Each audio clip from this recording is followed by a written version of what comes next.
Коли ми говоримо про українських моряків, так, вони знаходяться, я розумію, що ви достеменно не знаєте, вам цю всю інформацію передають, ви лише знаєте зі слів російських високопосадовців, так, тої самої омбудсменки Російської Федерації, чи вони в одиночних камерах, чи якось їх групами розмістили, чи підселили в лапках до інших людей?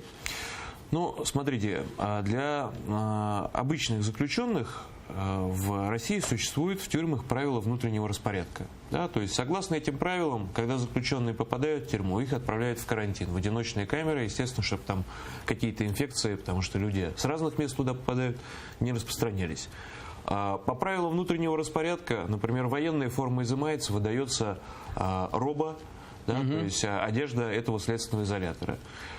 Подельники по одному делу, опять же, по правилам внутреннего распорядка, не помещаются в одну камеру, разделяются по разным. Соответственно, если это двухместные камеры, то к этому моряку могут подсадить фигуранты какого-то другого дела.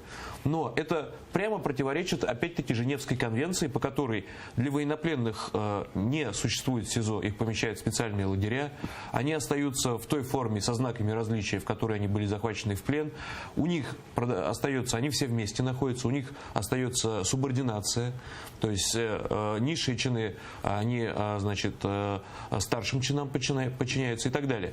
Вот своей позицией, что это уголовное преступление, Российская Федерация последовательно нарушает ряд пунктов и Третьей Женевской конвенции, и Первой Женевской конвенции в отношении этих военнопленных. И вроде как все получается по российским законам правильно, а по нормам международного права получается, что, ну, фактически это совершение против них военного преступления.